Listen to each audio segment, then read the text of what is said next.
सध्या मराठी कलासृष्टीत लग्नाचे वारे वाहताना दिसत आहेत। अनेक कलाकार लग्नाच्या बेडीत अडकत आहेत, तर काही कलाकार आपल्या प्रेमाची कबुली देताना दिसत आहेत। अशातच आता एकाच मालिकेत काम करणाऱ्या कलाकार जोडीने प्रेमाची कबुली दिली आहे। तर हे कलाकार आहेत अभिनेता किरण गायकवाड आणि अभिनेत्री वैष्णवी कल्याणकर। नुकतंच अभिनेता किरणने सोशल मीडियावर वैष्णवी सोबत फोटो शेअर करत आपल्या प्रेमाची कबुली दिली आहे।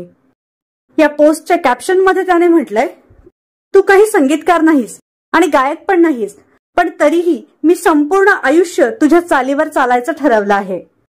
मंत्रिमंडळातल्या बैठका होत राहतील, मंत्रीपद वाटत राहतील, त्यांचं ठरतंय तोपर्यंत आपलं ठरलेलं सगळ्यांना सांगून टाकतो। ही आहे माझी होणारी होम मिनिस्टर, असं खास कॅप्शन देत त्याने वैष्णवीला टॅग केलंय। या दोघांनी देव माणूस मालिकेत एकत्र काम केलं आहे। सध्या वैष्णवी सन मराठीवरील तिकडी मालिकेत झळकत आहे। तर तुम्हाला किरण आणि वैष्णवीची जोडी आवडली का हे नक्की कळवा।